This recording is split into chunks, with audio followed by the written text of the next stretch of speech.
పవన్ కళ్యాణ్ గారు సొగాలి ప్రీతి గారి విషయం గురించి కొన్ని మాటలైతే మాట్లాడారు. ఆ కేసు విషయం కొన్ని వ్యాఖ్యలు అయితే చేశారు. నిజంగా ఆయన మాట్లాడిన మాటలో ఆయన ఏం సందేశం ఇచ్చారు, ఆయన దేని ఉద్దేశించి మాట్లాడారు అంటే నిజంగా నాకే కన్ఫ్యూజ్గా ఉంది. కాబట్టి ఒక్కొక్క మాట ఆయన మాట్లాడిన దాన్ని బట్టి మనం వివరణ ఇద్దాం ఖచ్చితంగా. కాబట్టి ఫస్ట్ దగ్గరగా లైక్ చేయండి. వాస్తవాలంటే అందరూ తెలియాలి కాబట్టి మీ బాధ్యతగా లైక్ చేయండి. అంతేకాదు నాకు మోటివేషన్ ఉంటుంది, ఎక్కువ మందికి ఈ ఇన్ఫర్మేషన్ షేర్ అవుతుంది. షేర్ చేయండి. కొత్తగా మన ఛానల్ చూస్తే పక్కగా సబ్స్క్రైబ్ చేయండి. మీ అమూల్యమైన అభిప్రాయాన్ని కామెంట్ రూపంలో తెలియజేయండి. ఈ సొగాలి ప్రీతి కేసు గురించి మీ అభిప్రాయం అంటే కామెంట్ చేయండి. పవన్ కళ్యాణ్ గారి అభిప్రాయం అంటే ఒకసారి విందాం. సొగాలి ప్రీతి విషయం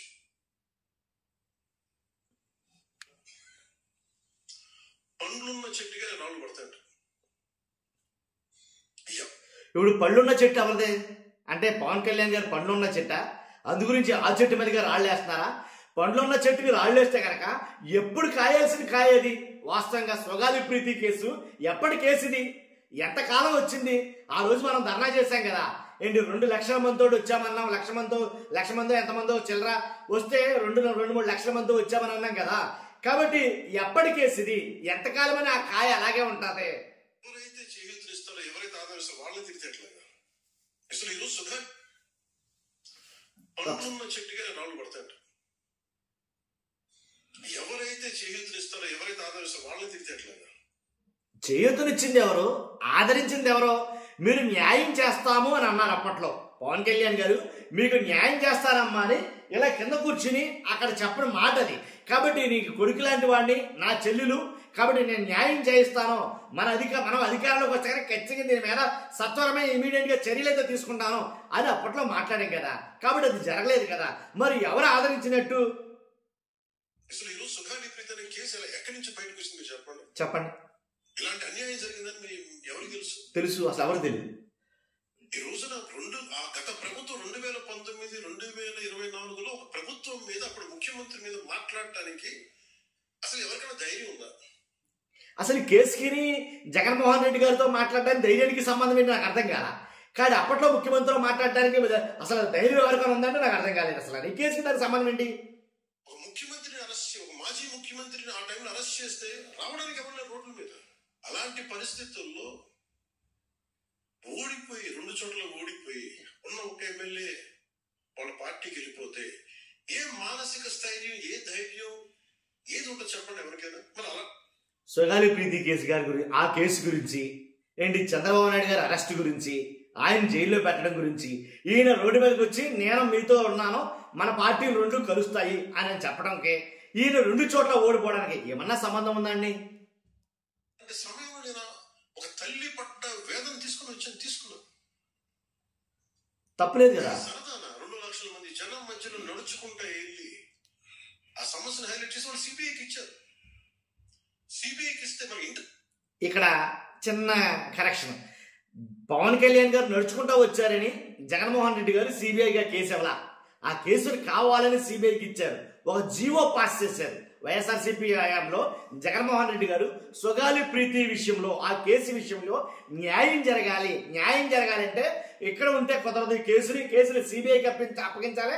దీని మీద ప్రత్యేకించి ఒక జీవో తీసుకురావాలని జగన్మోహన్ రెడ్డి గారు కావాలని న్యాయం చేయాలనే ఉద్దేశంతో వచ్చేసారు అది. అంతేగాని పవన్ కళ్యాణ్ గారు నడుచుకుంటూ వచ్చిన వల్ల ఆ కేసుని సిబిఐకి అప్పగించాల.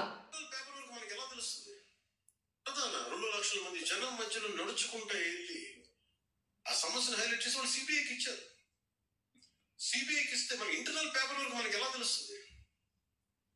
ఇంటర్నల్ పేపర్ వర్క్ వాళ్ళు ఇస్తే వాళ్ళు ఏంటంటే జీవో రిలీజ్ చేశారు, మా దగ్గర నుంచి వెళ్ళింది కానీ ఎక్కడికి వెళ్ళాలో అక్కడి నుంచి ప్రొసీడ్ చేయాలి అక్కడ ఆఫీసర్. నీట్గా ఈ మాటలన్నీ కూడా వైఎస్ఆర్సీపీ అధినేత జగన్మోహన్ రెడ్డి గారి మీదకి, అంటే ఇప్పుడు వరకు ఇది జరగకపోవడానికి కారణం జగన్ గారే అని తోసేయడానికి చాలా పక్కాగా ఒక రకంగా ఎలా చెప్పాలంటే ఏదో అంటుకట్టినట్టు మాట్లాడుతున్నారు పవన్ కళ్యాణ్ గారు. అంటే ఇంటర్నల్ పేపర్ వర్క్స్ ఏం రాశారో ఏంటో, ఆ కేసు నిమిత్తం ఏం జరిపారో ఏంటో, కానీ ఇది ఒక చోట కంటూ వెళ్ళింది, దాన్ని అక్కడ లాక్ చేశారు. కాబట్టి అది ఎందుకు లాక్ చేశారో నాకు తెలియదు. కాబట్టి జగన్ గారే చేశారు ఇది అని చెప్పడానికి, అంటే మలుపులు తిప్పడానికి చాలా ఒక రకంగా పద్ధతిగా అయితే అంటుకట్టడం ప్రారంభించారు పవన్ కళ్యాణ్ గారు. ఆయన మాటలు అర్థమవుతుంది, ఒకసారి విందాం. వాళ్ళు ఇస్తే వాళ్ళు ఏంటంటే జీవో రిలీజ్ చేశారు, మా దగ్గర నుంచి వెళ్ళింది కానీ ఎక్కడికి వెళ్ళాలో ఆపేశారు. ఎవరు ఆపేశారు చెప్తారుగా, జగన్ గారు ఆపేశారని చెప్పడం కోసం ఇవన్నీ తిప్పుకుంటూ వస్తున్నారు పవన్ కళ్యాణ్ గారు.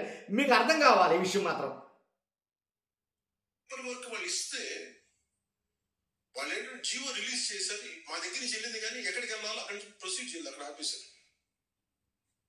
హోంశాఖ నుంచి వెళ్ళి సెక్రటేరియట్ లో ఎక్కడో నెక్స్ట్ ఫైల్ ఢిల్లీకి వెళ్ళాల్సిన అక్కడ ఆపేశారు. మేము హోంమంత్రికి మేము సిబిఐకి పంపిస్తున్నాం, పంపించేసాం అంటే లెటర్ చేశారు, లాక్ చేసి లాక్ లో పెట్టారు. ఇది జరిగింది. ఏంటండి ఘోరం ఇది? అసలు కావాలని జియో పాస్ చేసిందే జగన్మోహన్ రెడ్డి గారు, న్యాయం జరగాలని. సిబిఐకి అప్పగించిందే జగన్మోహన్ రెడ్డి గారు, న్యాయం జరగాలని. మళ్ళీ ఎక్కడో సెక్రటరీలో దాన్ని లాక్ చేస్తారు, ఆపేస్తారని ఇంత దారుణమైనటువంటి ఈ పదజాలం ఎంతవరకు కరెక్ట్ అని నాకు అర్థం కాదు. ఈ ప్రాసెస్ లో ఏం చేశారు, వాళ్ళకి ఈ కేసు కొంచెం సెన్సిటివ్ కేసు కాబట్టి మీకు చెప్తాను. సుగాలి ప్రీతి సెన్సిటివ్ కేసు కాబట్టి వాళ్ళ నాయకులకి కార్యకర్తలకి చెప్పట్లా, మనకు చెప్తున్నారు పవన్ కళ్యాణ్ గారు. ఎందుకని సుగాలి ప్రీతి కేసు గురించి దుమ్మెత్తి పోస్తున్నాయి సోషల్ మీడియాలో వీడియోలు. సోషల్ మీడియాలో పొంకాలుగా వీడియోలు అయితే కనుక మన వాళ్ళు గుప్పమంటున్నాయి. అంతేకాదు సుగాలి ప్రీతి ఎవరైతే వాళ్ళ మదర్ ఉన్నారో ఆమె, నేను ర్యాలీ చేయబోతున్నాను, వీల్ చైర్ మీదే ర్యాలీ చేయబోతున్నాను, అవసరమైతే పవన్ కళ్యాణ్ గారు పార్టీ ఆఫీస్ ముందు కూర్చుని ధర్నా చేస్తాను, నాకు న్యాయం చేస్తాను అన్నాడు ఆయన. కాబట్టి చేయట్లేదు, పక్క నుంచి తప్పించి తిరుగుతారు కాబట్టి నేను ధర్నా చేస్తాను వాళ్ళ పార్టీ ఆఫీస్ ముందు నుంచి అని అంటే ఈ చలనం వచ్చింది. కాబట్టి లేనిపోయి బీభత్సంగా వీడియోలు వస్తాయి కాబట్టి ఏదో రకంగా దీన్ని కొంచెం డైవర్ట్ చేయాలనే ఉద్దేశంతో పవన్ కళ్యాణ్ గారు పడే ఒక రకమైనటువంటి ఇదన్నమాట ఇది. నేను ఎందుకు కొంచెం సున్నితంగా మాట్లాడాలి ఈ విషయం ఏదంటే, మీకు ఒక అన్యాయం జరిగినప్పుడు, ఎవరికైనా ఒక అన్యాయం జరిగినప్పుడు మనం ఏం చేస్తామంటే నాకు ఆ వ్యక్తికి శిక్ష పడాలి, ఇంకెంతే ఉండాలి. వాళ్ళు ఏం చెప్తున్నారంటే, ఎవరైతే ఈ నెలకొన్నారో మరి గవర్నమెంట్ ద్వారా వచ్చారు, గత ప్రభుత్వం ఎలా వచ్చారో వాళ్ళు ఏం చేశారంటే, మనం పెట్టిన ఉద్యోగాలు మళ్ళీ గత ప్రభుత్వంలో గవర్నమెంట్ ద్వారా వచ్చారు, లేకపోతే గత ప్రభుత్వం ద్వారా వచ్చారు, ఏదో రకంగా బట్టకాల్చి తగలే మేనేజ్ చేయలేని విధానం కరెక్ట్ కదండి. 2 లక్షల మంది మనం జనంతో తీసుకెళ్లి అది నేషన్ వైడ్ ఇష్యూ అయ్యేటప్పటికి వాళ్ళు చేసింది ఏంటంటే, మనం చేసిన పోరాటం వల్లే ఎస్సీ ఎస్టీ అట్రాసిటీ కేసు బాధితులకు చట్ట ప్రకారం ఇచ్చే ప్రయోజనాలు పరిహారాలు వారి కుటుంబానికి దక్కాయి. ఒకరోజు చేస్తే అది పోరాటం అనరండి, ఒకరోజు చేస్తే దాన్ని పోరాటం అనరు. మనం చేసిన పోరాటం వల్ల వచ్చినాయి అని అనుకుంటున్నారు సార్, అది కరెక్ట్ కాదు. ఎందుకంటే జగన్మోహన్ రెడ్డి గారి ప్రభుత్వం అప్పట్లో జగన్ గారు సుగాలి ప్రీతి కేసు విషయమే చాలా కట్టుదిట్టమైనటువంటి నిర్ణయాలు అయితే తీసుకున్నాడు ఆయన. ఏంటి, జియో పాస్ చేయడం, సిబిఐకి అప్పగించడం, అంతేకాదు వాళ్ళకి న్యాయం చేయాలని కొన్ని పరిహారాలు అయితే ఇవ్వడం అయితే జరిగింది.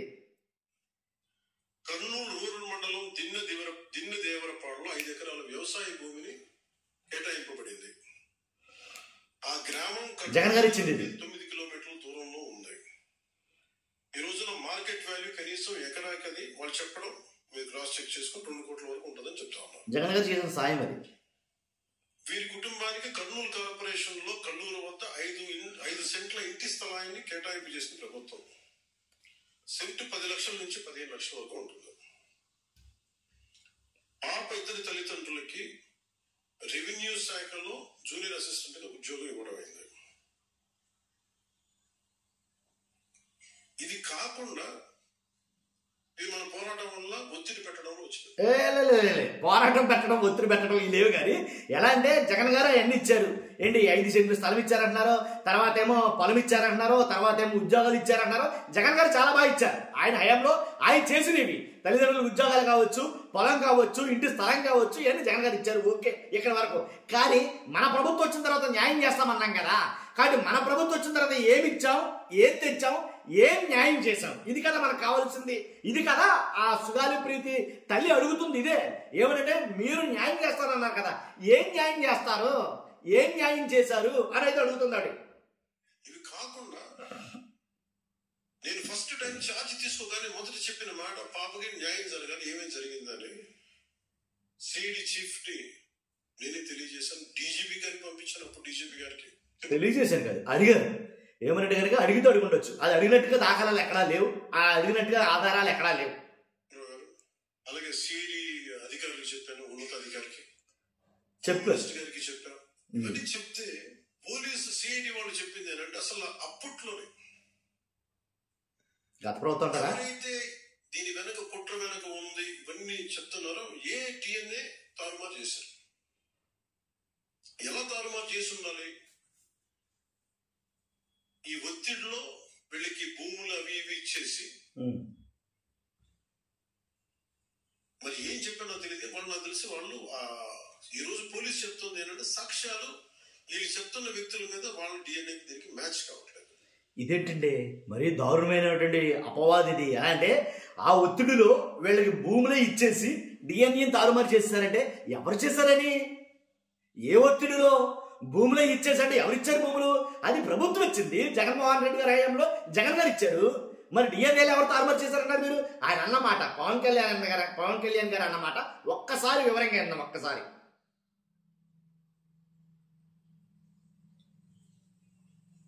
మరి ఏం చెప్పానో తెలియదు. వాళ్ళు నాకు తెలిసి వాళ్ళు ఈ రోజు పోలీసు చెప్తుంది ఏంటంటే సాక్ష్యాలు వీళ్ళు చెప్తున్న వ్యక్తుల మీద వాళ్ళ డిఎన్ఏ దీనికి మ్యాచ్ కావట్లేదు.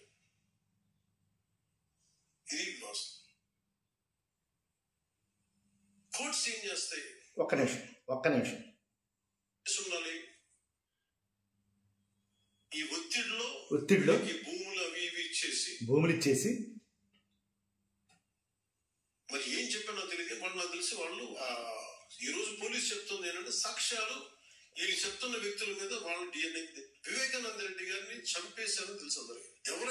వైఎస్ వివేకానంద రెడ్డి గారి హత్యకి సుగాలి ప్రీతి కేసుకి సంబంధం ఏంటి? దేని గురించి మాట్లాడుతున్నాం మనం? నాకు అర్థం కాల. చేస్తున్న నిందితులున్నారు, వాళ్ళు ఒక్కొక్కరు చంపేస్తున్నారు. మరి గత 5 సంవత్సరాల్లో ఇట్స్ క్లాసిక్ కేసెస్.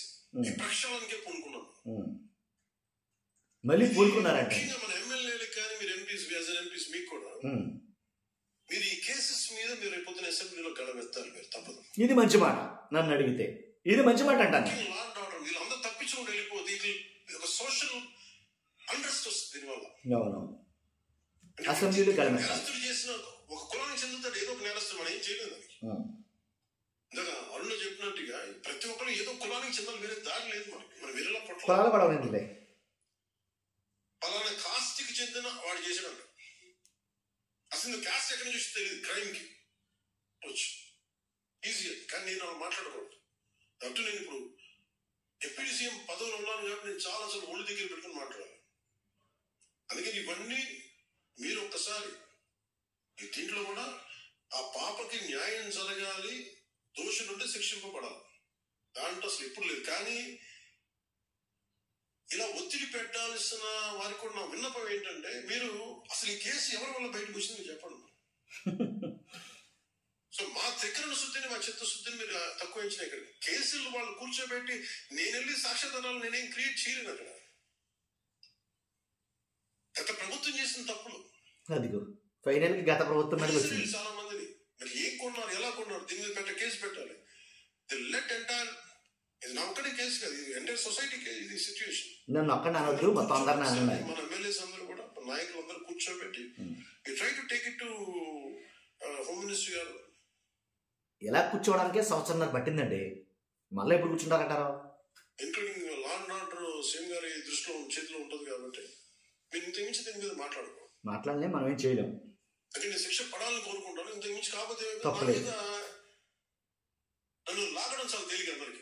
ఇది అసలు మెత్తన మనిషిని కదా, ఇది అసలైన విషయం. నా మీద రాళ్ళు వేసేది ఈజీ, నా చొక్కా పట్టుకుని ఈజీ.